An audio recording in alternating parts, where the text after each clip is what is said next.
দেশ ও বিদেশের সকল তরিকার ভাই ও বোনদের প্রতি সালাম, সালামুন আলাইকুম।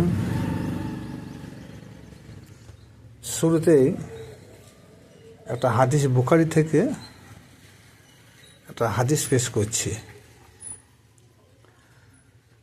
হযরতে ওমরে ফারুক রাদিয়াল্লাহু তাআলা আনহুর দুই পুত্র একদিন ইমাম হোসেন আলাইহিস সালামের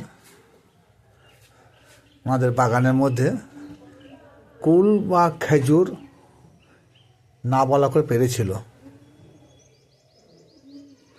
কিন্তু হেন সময় ইমাম হোসেনের আলাইহিস সালামের সঙ্গে পথে দেখা। তিনি তাদের জিজ্ঞেস করলেন, তোমরা কেন কুল পারলে? তোমাদের কুল পাড়ার ক্ষমতা কে দিল? কার আদেশে তোমরা কুল পারলে? সেই পরিপ্রেক্ষিতে ইমাম হোসেন আলাইহিস সালাম বলেছিলেন, গোলামের বেটা গোলাম, তোরা গোলাম, তোর বাবা গোলাম, সবাই গোলাম। এই কথার পরিপ্রেক্ষিতে ওমরে ফারুকের দুই ছেলে কাঁদতে কাঁদতে বাড়ির দিকে রওনা হলেন। তা পথের মধ্যেই ওমরে ফারুক ছেলেদেরকে ধরে বলছেন, বাবা তোমরা কাঁদছো কেন? বলছে, আব্বাজান, ইমাম হোসেন আলাইহিস সালাম আজকে আমাদেরকে দুই ভাইকে চরমতর অপমান করেছে। কীরকম অপমান? বলছে, আমাদের গোলাম বলেছে, গোলামের বেটা গোলাম বলেছে। এত বড় কথা বলেছে, অপরাধ না বলে গাছে কুল পেরেছি বলে। ওই তাই? বলছি, ঠিক আছে চলো। এরকম কথা বলেছে যে তোরা গোলাম, তোর বাবা গোলাম? বলছে, হ্যাঁ। তো তুমি এটা মোকাবেলা করতে পারবে? ওই কেন পারবো না? ইমাম হোসেন বলেছে, তিনি তো অস্বীকার করতে পারবেন না। তেনারা হচ্ছে নবীর নাতি, নিশ্চয়ই তেনারা সত্যটাই বলবেন। বলে, বেশ চলো।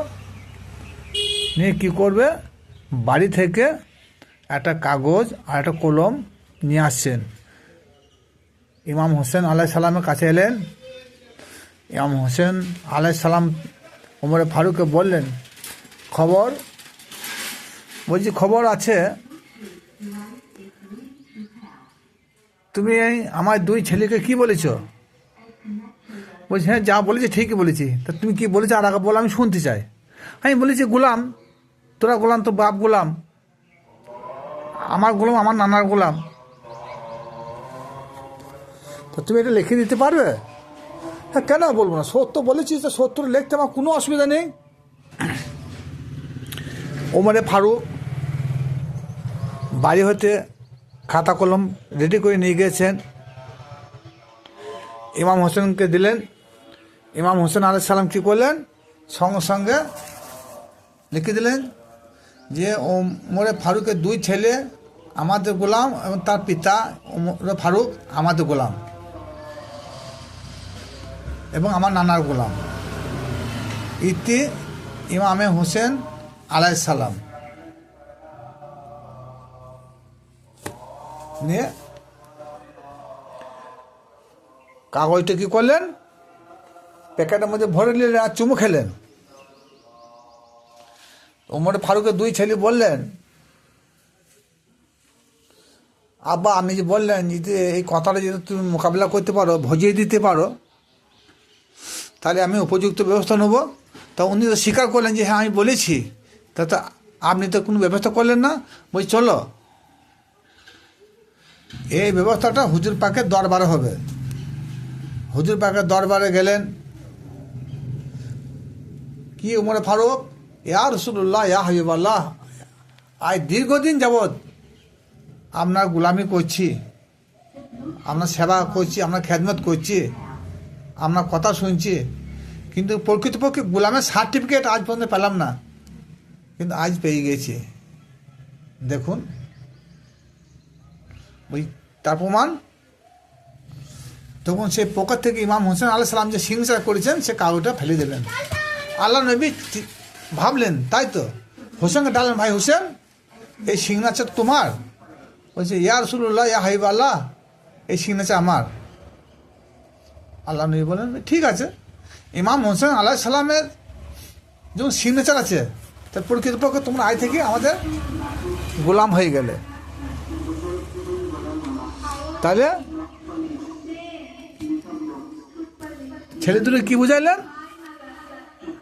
বলছে আমরা যে আজ থেকে ইমাম হোসেন আলাইহিস সালাম এবং তেনার নানা জানের খানদানের মধ্যে প্রকৃত গোলাম হতে পেরেছি, এটা আল্লাহ পাক রব্বুল আলামিনের দরবারে লাখো লাখো শুকরিয়া। এই ঘটনাটা বলার উদ্দেশ্য হলো যে ওমরে ফারুক বললেন যে এ গোলাম, গোলাম বেটা গোলাম। কিন্তু আজ এই কথার পরিপ্রেক্ষিতে একটা কথা বলতে বাধ্য হচ্ছি। বর্তমান ওয়াহাবি আলেম সম্প্রদায় তিনারা কি বলে জানেন? কথায় যারা আমরা তরিকতপন্থী লোক তাদেরকে কি বলে? তাদের উদ্দেশ্যে বলে এরা পীর পূজারী। হ্যাঁ, কিন্তু বলা বাহুল্য একটাই, আমরা প্রকৃতপক্ষে যদি পীর পূজারী হতে পারি, তাই মহান আল্লাহ পাক রব্বুল আলামিনের দরবারে লাখো লাখো শুকরিয়া আদায় করবে। কারণ একজন পীর, একজন কামেল পীর, তিনি একজন আল্লাহর অলি বা বন্ধু। তাই আল্লাহর অলি বা বন্ধু যে হয়ে যায়, তার এহকালে বা পরকালে কোনো জায়গায় ভয় থাকে না। আর সে আল্লাহর অলি যে দুশ্মন, আল্লাহ বলেন সে আমার দুশ্মন। সুতরাং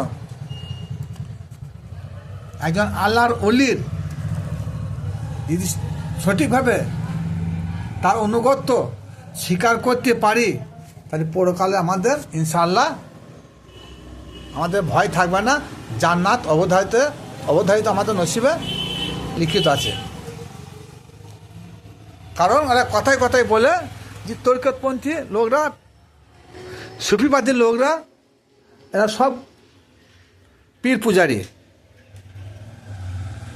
তাই একটা উদাহরণ দিলাম, যেমন ওমর ফারুক বলল যে আমরা সত্যিকারে যদি ইমাম হোসেন আলাইহিস সালামের এবং তেনার নানা জানে যদি গোলাম হতে পারি প্রকৃতপক্ষে, তাহলে আর পরকাল আমাদের ভাগ্যে জান্নাত অবধারিত, আমরা নাজাত পেয়ে গেলাম। তা আমি এটা উদ্দেশ্য বলতে চাইলাম যে আমরা প্রকৃতপক্ষে যদি পীর পূজারী হতে পারি, একজন অলির পূজারী হতে পারি সঠিকভাবে, তাহলে আল্লাহ পাক রব্বুল আলামিনের দরবারে আমরা সকলে নাজাত পেয়ে যাব। কারণ আল্লাহ পাক রব্বুল আলামিন তিনি বলেছেন হাদিস কুদসি আছে যে একজন অলির স্মরণে আল্লাহর স্মরণ, অলির হাত আমার হাত, অলির পা আমার পা, অলির চোখ আমার চোখ, অলির যে জুবানে কথা বলে সে জুবান হচ্ছে আমার, বলে সুবহানাল্লাহ। তাহলে সেই অলির যদি আমরা প্রকৃতপক্ষে পূজারী হতে পারি, লাখো লাখো আল্লাহর দরবারে আমাদের শুকরিয়া আদায় করা আমাদের প্রয়োজন। কিন্তু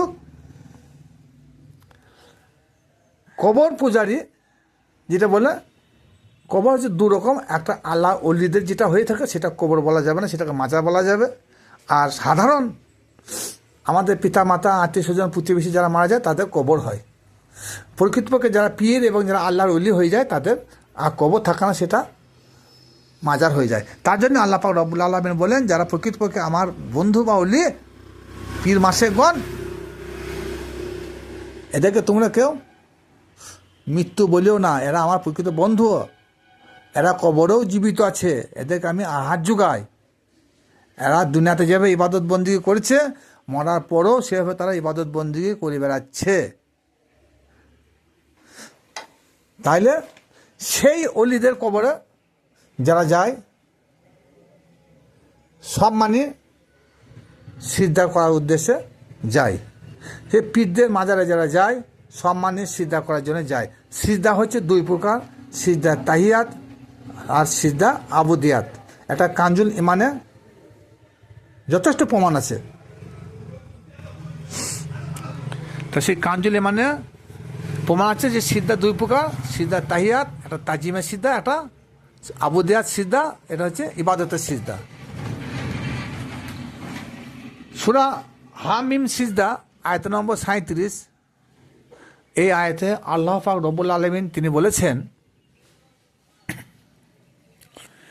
লা তাসজুদু লিশামসি ওয়ালা লিল কামারি ওয়াসজুদু লিল্লাহিল্লাযী খালাকাহুনা ইন কুনতুম ইয়া তাবুদুন। তাহলে তোমরা সিজদা করিও না, কাকে? আল্লাহ নিষেধ করছে। চন্দ্রকেও না, সূর্যকেও না, সিজদা করো একমাত্র আল্লাহকে, যদি তোমরা আল্লাহর ইবাদত করো। কথাটা খুব ইম্পর্টেন্ট কথা। এই দুটি ব্যক্তিকে আল্লাহ পাক রব্বুল আলামিন পুরো নাম করে দিয়েছেন, লা তাসজুদু লিশামসি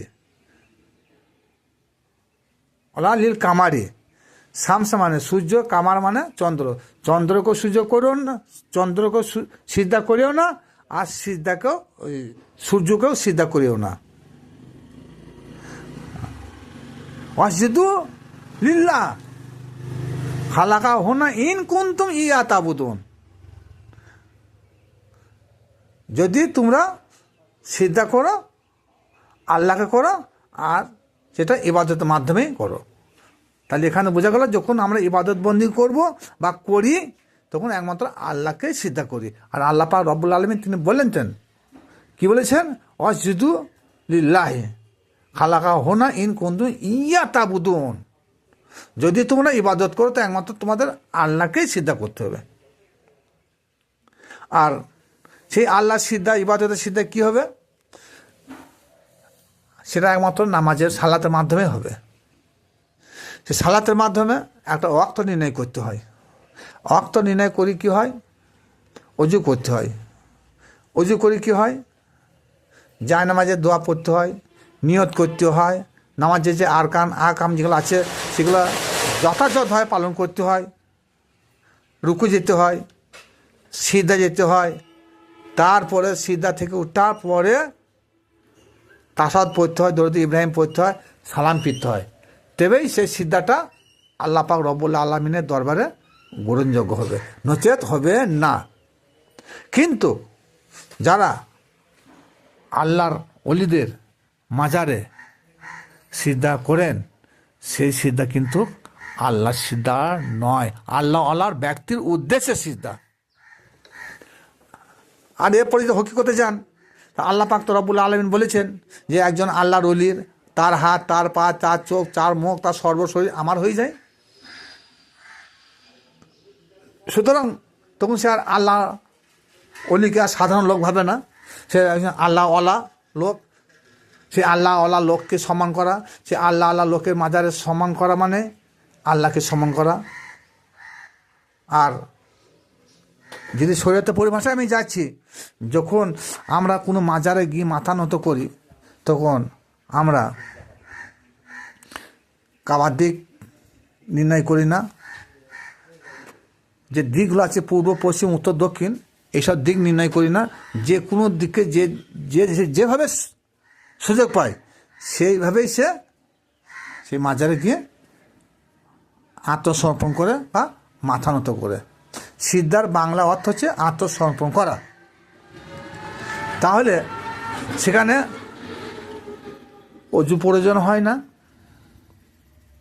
জায়নামাজ পাটিও ফেলতে হয় না, জায়নামাজে দোয়াও করতে হয় না, শয়তান বন্ধ করতেও হয় না, আর কোনো ওয়াক্ত নির্ণয় করে নিয়ত করতেও হয় না। আর সিজদার আগে যদি রুকু না যাওয়া হয়, ডাইরেক্ট সিজদা যাওয়াটা এটা হারাম আছে, এটা হবে না। সুতরাং আল্লাহর ওলির মাজারে গিয়ে কী হয়? ডাইরেক্ট গিয়ে সিজদা দেওয়া হয়।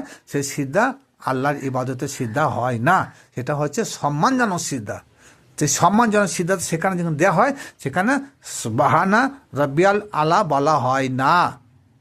পীরের পায়ে যখন সিজদা করা হয়, সেই সিজদা ফকির ভাষায় একটা কথা আছে, তখন বলতে হয় সিজদায়ে মূল, সিজদায়ে ফুল, সিজদায়ে মুহাম্মদুর রসুল সাল্লাল্লাহু তাআলা আলাইহি সাল্লাম। তাহলে এখান থেকে কি বোঝা গেল? আমরা অলির মাজারে যে সিজদা করি বা লোকে করে, সেই সিজদা ইবাদতের সিজদা হয় না, সেই সিজদা হয় তাজিমি সিজদা। সেখানে দিক নির্ণয় করতে হয় না, অজু করতে হয় না, নিয়ত করতে হয় না, শয়তান বন্ধ করতে হয় না। আর যখন আমরা সালাতে দণ্ডমান হয়, সেই সালাতের মাধ্যমে ওয়াক্ত নির্ণয় করতে হয়, অজু করতে হয়, হ্যাঁ, নামাজে আহকাম যেগুলো আছে, হ্যাঁ, সেগুলো সবই করতে হয়। তবে সেই সিদ্ধা আল্লাহর সিদ্ধা হয়। এরপরে দেখুন, কোরআন ভিত্তি তাজমির সিদ্ধা একটা জায়েজ আছে। সূরা ইউসুফ আয়াত নম্বর সম্ভবত 100 হবে। ওই আয়াতে আল্লাহ পাক রব্বুল আলামিন কি বলেছেন? ওয়া রাফা আবা ওয়াহি আলাল আরশি ওয়া খয়রুল্লাহু ওয়া সুজ্জাদা, যে ইউসুফ আলাইহিস সালামকে সিংহাসনে বসিয়ে ওনার পিতা এবং মাতা ও 11 জন ভ্রাতা সকলেই মিলে ইউসুফ নবীকে সিজদা করেছিল। বর্তমান যুগে তফসিরকারকরা এই তফসিরের মানে সবই ভুল করেছে। কি বলেছে জানেন?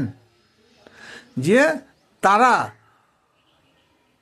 তাকে সিংহাসনে বসিয়ে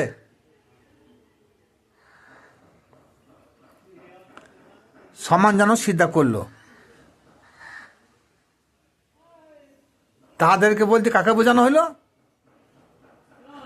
যে ইউসুফ আলাইহিস সালাম এবং তার ভ্রাতা তার পিতা মাতাকে সিজদা করলো।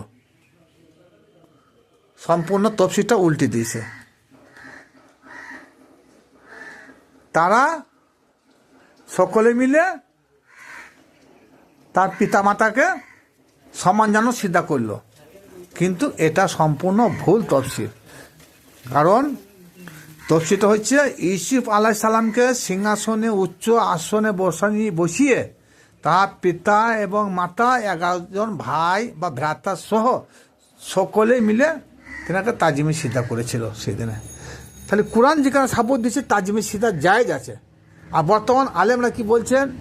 যে ওই আয়াতটা রহিত হয়ে গেছে। ওই আয়াতটা যদি রহিত হতো, তা কোরআনের যে কোনো আয়াতকে রহিত করতে গেলে কোরআন দিয়েই করতে হবে, হাদিস দ্বারা নয়। আর যদি আয়াতটা যে রহিত হয়ে গেল, তাহলে আজ পর্যন্ত এই যে রোজা মাসে যেসব হাফেজরা কোরআন খতম করছে, আমি বলতে চাই সেই হাফেজদের উদ্দেশ্যে, সে আলেমদের উদ্দেশ্যে, তারা যেন সূরা ইউসুফটা বাদ দিয়ে কোরআন খতম করে।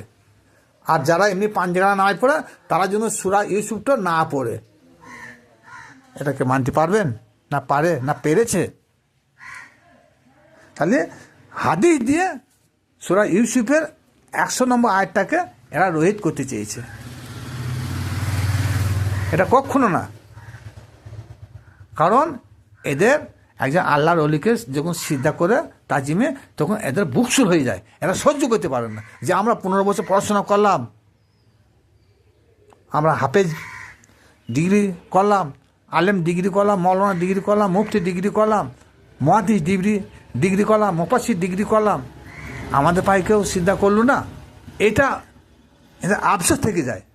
কিন্তু একজন আল্লাহর ওলি, একজন পীর শায়েখের যা ইবাদত, একজন হাফেজ কারি মৌলানা মুফতির ইবাদতের থেকে ফার্দার ডিফারেন্স। কারণ একজন আল্লাহর ওলি প্রতিটি শ্বাস প্রশ্বাসের সঙ্গে তিনি স্মরণ করেন যে তাই তো, আমার একটা শ্বাস প্রশ্বাস যদি আল্লাহ ব্যতীত হয়ে যায়, এটা আমার হারাম ভক্ষণ করা হবে। এবং তারা অফুরন্ত পরিশ্রম করে, তারা সর্বদাই তার তসবিতে থাকে, সর্বদাই আল্লাহ স্মরণে থাকে। আর এই পাঞ্জাগানা নামাজ তেনারা ধার ধারেন না। তেনারা নামাজ বা সালাত সর্বদাই ওই নামাজ পড়ে, ওই সালাত আদায় করে, যে সালাতে সর্বদাই একজন রসুলের স্মরণ হয়, একজন আল্লাহর ব্যক্তির স্মরণ হয়। সে আল্লাহর ব্যক্তির স্মরণ করা মানে আল্লাহ স্মরণ করা, আল্লাহ রসুলের স্মরণ করা মানে আল্লাহরই স্মরণ করা। সুতরাং আল্লাহর ওলিদের স্মরণ করা, আল্লাহর স্মরণ করা, রসুলদের স্মরণ করা, আল্লাহর স্মরণ করা, রসুলের হাত আল্লাহর হাত, রসুলের মহব্বত আল্লাহরই মহব্বত, রসুলের ইত্তেবা আল্লাহরই ইত্তেবা। মানে একজন আল্লাহর ওলির, একজন শায়েখের, একজন পীর মুর্শিদের প্রেম ভক্তি ভালোবাসা করা প্রয়োজন। এবং কেউ যদি মহাব্বতের সঙ্গে তেনাকে সিদ্ধা করে, সে সিদ্ধা আল্লাহ সিদ্ধা হবে না। আর এমনি সে সহি হাদিস শরীফে এসেছে যে আল্লাহ ব্যক্তিদের কদমবুসি পড়া প্রয়োজন। যে কোনো শায়েক বা আল্লাহর ওলি পীর মসজিদের পদচুম্বন করা প্রয়োজন। আবার বলা হয়েছে কদমবুসি করা প্রয়োজন। পদচুম্বন বলতে হচ্ছে পায়ে চুম্বন, কদমবুসি বলতে গেলে পায়ে চুমন। তাহলে পায়ে যখন চুমন দিবেন সেটা কী হবে? মাথা নত অটোমেটিক হবে। সে সিদ্ধা আল্লাহ সিদ্ধা হবে না, এটা আল্লাহ আল্লাহ তাতে নারাজও হবে না। কারণ আল্লাহর ইবাদতের মাধ্যমে যে আমরা সিদ্ধা করি, সেই সিদ্ধা আবারও বলছি যে সুবহানা রব্বিয়াল আলা বলা হয়। আল্লাহর অলিদের পায়ে, আল্লাহর অলিদের মাজারে সুবহানা রব্বিয়াল আলা বলা হয় না। যেসব তরিকত ভাইরা আছেন, আমার এই ভিডিওটা দেখার পর বেশি করে শেয়ারও করবেন আপনাদের পরিচিত বন্ধুবান্ধবদের, আর লাইকও করবেন।